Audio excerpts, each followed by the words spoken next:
नमस्ते दोस्तों, आज मैं आपको सुनाने वाली हूँ दूसरी कहानी शिव पुराण से ही। रुद्र संहिता की दूसरी कहानी है। एक कहानी पहले सुना चुकी हूँ, दूसरी सुना रही हूँ। उसके बीच में एक कहानी और थी जिसमें नारद मुनि को वानर रूप मिलता है विष्णु भगवान के द्वारा।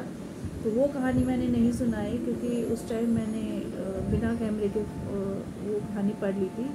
ये तीसरी कहानी मतलब उसका है, वो सुना देती हूँ आपको आगे का। तो आप बताना कैसी लगी।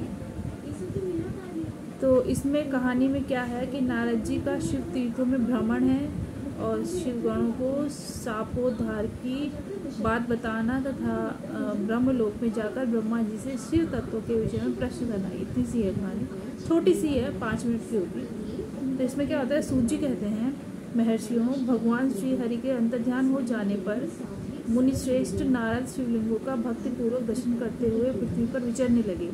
ये तब की बात है जब नारद जी को अपने वानर रूप से मुक्ति मिल गई थी, जो उनको विष्णु जी ने दिया था उनके काम से प्रभावित होने के कारण। तो उन्होंने शिव की अवहेलना की थी कि अहंकार हो गया था कि मैंने शिव की तपस्या करके मुझे ऐसा काम पे विजय प्राप्त हो गई है। तो तब उन्होंने एक स्वयंवर में गए थे। एक स्वयंवर में उन्हें कोई राजकुमारी पसंद आई थी और वो राजकुमारी को से विवाह करने के लिए उन्होंने विष्णु भगवान से कहा था कि आप मुझे अपना रूप दे दो ताकि वो राजकुमारी मुझे पसंद कर ले। तो विष्णु भगवान ने अपना शरीर तो दे दिया लेकिन अपना चेहरा जो है वो नहीं दिया, उसकी जगह पर उन्हें वानर रूप दे दिया था। तो वो शाप से मुक्ति पाने के बाद की बात है ये। तो जब मुनि श्रेष्ठ नारद जी शिवलिंगों का भक्तिपूर्वक दर्शन करते हुए पृथ्वी पर विचरने लगे, ब्राह्मणों भूमंडल पर घूम फिर कर उन्होंने भोग और मोक्ष देने वाली बहुत से शिवलिंगों का प्रेम पूर्वक दर्शन किया। तो दिव्य दर्शी नारद जी भूतल लोक में तीर्थों में विचर रहे हैं और इस समय का उनका चित्त शुद्ध है। यह जानकर वे दोनों शिवगण उनके पास गए। वे उनके दिए हुए शाप से उद्धार की इच्छा रखकर वहीं गए थे। ये 2 शिवगण वो हैं जब राजकुमारी के स्वयंवर में जिनको उन्होंने शाप दिया था कि तुम मेरी हंसी उड़ा रहे हो वानर रूप होने पर। तो ये शिवगण उनसे कहते हैं। तो ये उनके शाप से उद्धार की इच्छा रखकर वहाँ गए थे। उन्होंने आदरपूर्वक मुनि के दोनों पैर पकड़ लिए और मस्तक झुकाकर भली भांति प्रणाम करके शीघ्र ही इस प्रकार कहा। शिवगण बोले, ब्राह्मण, हम दोनों शिव के गण हैं। मुने, हमने ही आपका अपराध किया है। राजकुमारी श्रीमती के स्वयंवर में आपका चित्त माया से मोहित हो रहा था। उस समय परमेश्वर की प्रेरणा से आपने हम दोनों को शाप दे दिया। वहाँ कुसमय जानकर हमने चुप रहना ही अपनी जीवन रक्षा का उपाय समझा। इसमें किसी का दोष नहीं है, हमें अपने कर्म का ही फल प्राप्त हुआ है। प्रभु, अब आप प्रसन्न होइए और हम दोनों पर अनुग्रह कीजिए। तो नारद जी ने कहा, आप दोनों महादेव जी के गण हैं और सत्पुरुषों के लिए परम सम्मानीय हैं। अतः मेरा मोह रहित एवं सुखदायक यथार्थ वचन को सुनिए। पहले निश्चय ही मेरी बुद्धि भ्रष्ट बिगड़ गई थी और मैं सर्वथा मोह के वशीभूत हो गया था। इसीलिए आप दोनों को मैंने शाप दे दिया। शिवगणों, मैंने जो कुछ कहा है वह वैसा ही होगा, तथापि मेरी बात सुनिए। मैं आपके लिए शापोद्धार की बात बता रहा हूँ। आप लोग आज मेरे अपराध को क्षमा कर दें। मुनिवर, विश्वा के वीर से जन्म ग्रहण करके आप संपूर्ण दिशाओं में प्रसिद्ध राक्षस राज का पद प्राप्त करेंगे और बलवान वैभव से युक्त एवं परम प्रतापी होंगे। समस्त ब्रह्मांड के राजा होकर शिव भक्त एवं जितेंद्रिय होंगे और शिव के ही दूसरे स्वरूप श्री विष्णु के हाथों मृत्यु पाकर फिर अपने पद पर प्रतिष्ठित हो जाएंगे।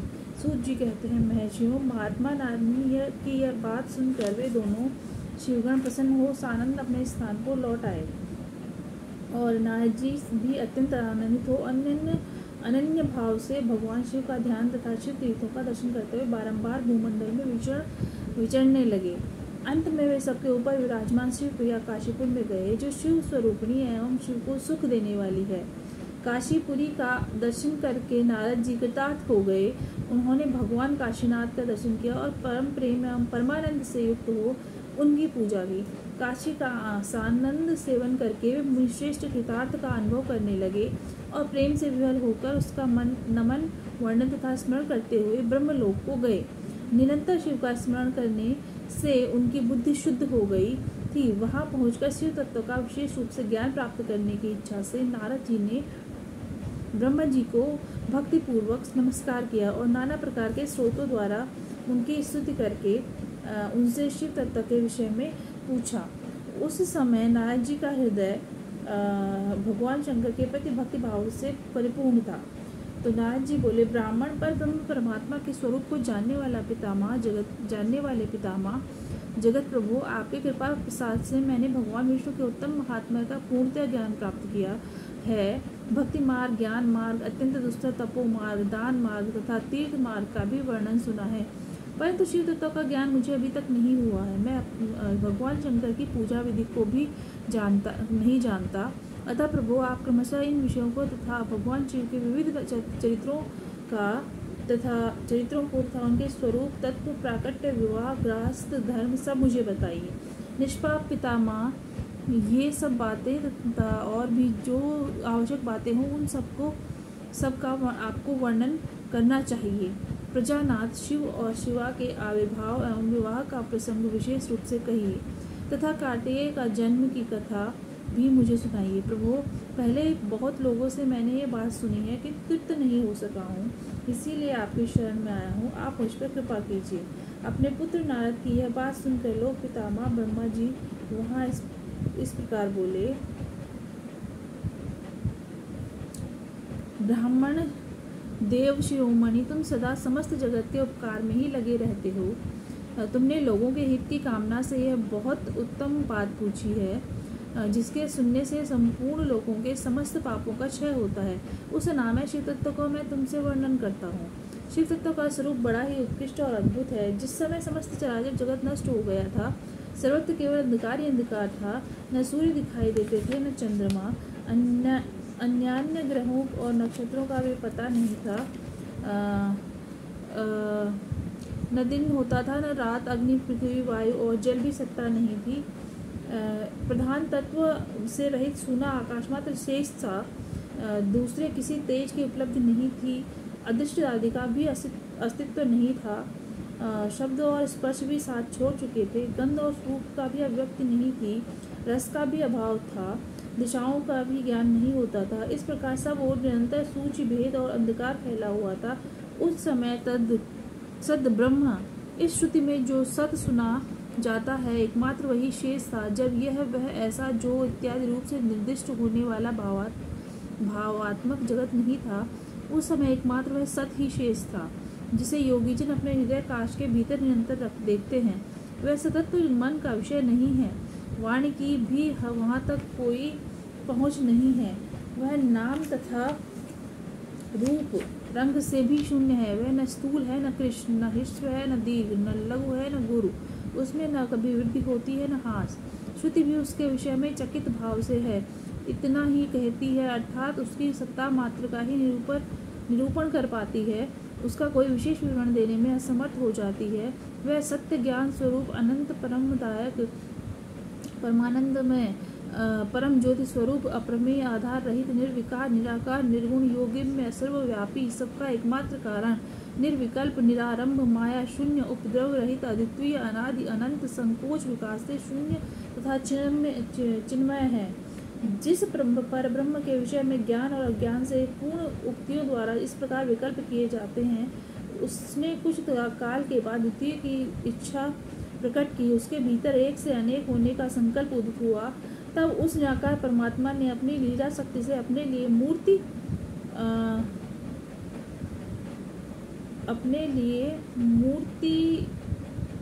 आकार की कल्पना की। वह मूर्ति संपूर्ण ऐश्वर्य गुणों से संपन्न, सर्व ज्ञानमयी, शुभ स्वरूपा, सर्वव्यापिनी, सर्वरूपा, सदर्शिनी, सर्वकारिणी, सबकी एकमात्र वंदनीय, सर्वदा सब कुछ देने वाली और संपूर्ण संस्कृतियों का केंद्र थी।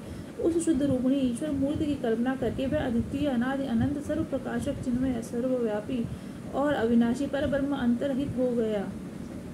जो मूर्ति रहित परम ब्रह्म है, उसकी मूर्ति भगवान सदाशिव हैं। अर्वाचीन और प्राचीन विद्वान उन्हीं को ईश्वर कहते हैं। उस समय एकाकी रहकर स्वेच्छा अनुसार व्यवहार करने वाले उन सदाशिव ने शक्ति की सृष्टि की। सदाशिव ने अपने विग्रह से स्वयं ही एक स्वरूप भूता शक्ति की सृष्टि की जो उनके अपने स्त्री अंग से कभी अलग होने वाली नहीं थी।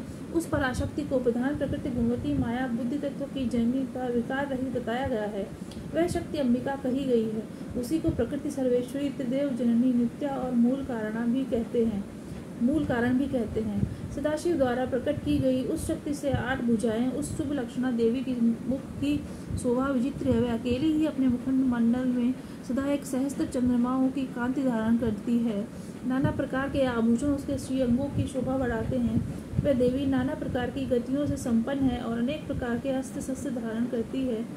उसके खुले हुए नेत्र खिले हुए कमल के समान जान पड़ते हैं। वह अचिंत्य तेज से जगमगाती है। वह सबकी योनि है और सदा उद्यमशील रहती है। एकाकिनी होने पर भी वह माया संयोग वशात अनेक हो जाती है। वे जो सदाशिव है उन्हें परम पुरुष ईश्वर शिव शंभु और महेश्वर कहते हैं। वे अपने मस्तक पर आकाश गंगा को धारण करते हैं। उनके भाल देश में चंद्रमा शोभा पाते हैं। उनके 5 मुख हैं और प्रत्येक मुख 3-3 नेत्र मुख में 3-3 नेत्र हैं। उनका चित्त सदा प्रसन्न रहता है। वे 10 भुजाओं से युक्त और त्रिशूलधारी हैं। उनके श्री अंगों की प्रभा कर्पूर के समान श्वेत गौर है। वे अपने सारे अंगों में भस्म रमाए हैं। उन्हें काल रूपी ब्राह्मण ने एक ही समय शक्ति के नाथ शिवलोक नामक क्षेत्र का निर्माण किया है। उस उत्तम क्षेत्र को ही काशी कहते हैं। वह परम निर्वाण और मोक्ष का स्थान है जो सबके ऊपर विराजमान है। वे प्रियतम रूप शक्ति और शिव जो परमानंद स्वरूप हैं उस मनोरम क्षेत्र में नित्य निवास करते हैं। काशीपुरी परमानंद रूपिणी है। मुने शिव और शिवा ने प्रलय काल में भी कभी उस क्षेत्र को अपने सानिध्य से मुक्त नहीं किया है। इसीलिए विद्वान पुरुष उसे अविमुक्त क्षेत्र के नाम से भी जानते हैं। वह क्षेत्र आनंद का हेतु है। इसीलिए पिनाकधारी शिव ने पहले उसका नाम आनंदवन रखा था। उसके बाद वह अविमुक्त के सामने प्रसिद्ध हुआ। देववर्ष एक समय उस आनंदवन में रमण करते हुए शिवा और शिव के मन में यह इच्छा हुई कि किसी दूसरे पुरुष की भी सृष्टि करनी चाहिए, जिस पर यह सृष्टि संचालन का महान भार रखकर हम दोनों केवल काशी में रहकर इच्छा अनुसार विचरें और निर्वाण धारण करे। वही पुरुष हमारे अनुग्रह से सदा सबकी सृष्टि करे, पालन करे और वही अंत में सबका संहार भी करे। यह चित्त एक समुद्र के समान है। इसमें चिंता की उत्ताल तरंगे उठ कर इसे चंचल बनाए रहती है। इसमें सत्वगुणी गुण रूपी रत्न, तमो गुण रूपी ग्रह और रजोगुण रूपी मूंगे भरे हुए हैं। इस विशाल चित्त समुद्र को संकुचित करके हम दोनों उस पुरुष के प्रसाद से आनंद कानन में सुखपूर्वक निवास करें। हम आनंदों का स्थान है जहाँ हमारी मनोवृत्ति सब ओर से सिमट कर इसमें लगी हुई है तथा जिसके बाहर का जगत चिंता से आतुर प्रतीत होता है। ऐसा निश्चय करके शक्ति सहित सर्वव्यापी परमेश्वर शिव ने अपने वाम भाग के 10वें अंग पर अमृत मल दिया। फिर तो वहाँ से पुरुष प्रकट हुआ जो तीनों लोकों में अधिक सुंदर था। वह शांत था, उसमें सत्वगुण की अधिकता थी। वह गंभीरता का अथाह सागर था। मुनि क्षमा नामक गुण से युक्त उस पुरुष के लिए ढूंढने पर भी कोई उपमा नहीं मिलती थी। उसकी कांति इंद्रनील मणि के समान श्याम थी। उसके अंग अंग से दिव्य शोभा छिटक रही थी और नेत्र प्रफुल्ल कमल के समान शोभा पा रहे थे। श्री अंगों पर सुवर्ण की कांति वाले 2 सुंदर रेशमी पीताम्बर शोभा दे रहे थे। किसी से भी पराजित न होने वाला वही पुरुष अपने प्रचंड दंडों से सुशोभित हो रहा था। अनंतर उस पुरुष ने परमेश्वर शिव को प्रणाम करके कहा, स्वामी मेरा नाम निश्चित कीजिए और काम बताइए। उस पुरुष की यह बात सुनकर महेश्वर भगवान शंकर हंसते हुए मेघ के समान गंभीर सी वाणी में बोले। शिव ने कहा, वत्स व्यापक होने के कारण तुम्हारा विष्णु नाम विख्यात हुआ। इसके सिवा और भी बहुत से नाम होंगे जो भक्तों के सुख देने वाले होंगे। तुम सुस्थिर उत्तम तप करो क्योंकि वही समस्त कार्यों का साधन है। ऐसा कहकर भगवान शिव ने श्वास मार्ग से श्री विष्णु को वेदों का ज्ञान प्रदान किया। तदंतर अपने माही मास से कभी च्युत न होने वाले श्रीहरि भगवान शिव को प्रणाम करके बड़ी भारी तपस्या करने लगे और शक्ति से परमेश्वर शिव भी परम पार्षद गणों के साथ वहां से अदृश्य हो गए। भगवान विष्णु ने सुदीर्घ काल तक बड़ी कठोर तपस्या की। तपस्या के परिश्रम से युक्त भगवान विष्णु के अंगों से नाना प्रकार की जलधाराएं निकलने लगी। यह सब भगवान शिव की माया से ही संभव हुआ। महामुने उस जल से सारा सुना आकाश व्याप्त हो गया। वह ब्रह्मरूप जल अपने स्पर्श मात्र से सब पापों का नाश करने वाला सिद्ध हुआ। उस समय थके हुए परम पुरुष विष्णु ने स्वयं उस जल में शयन किया। वे दीर्घ काल तक बड़ी प्रसन्नता के साथ उसमें रहे।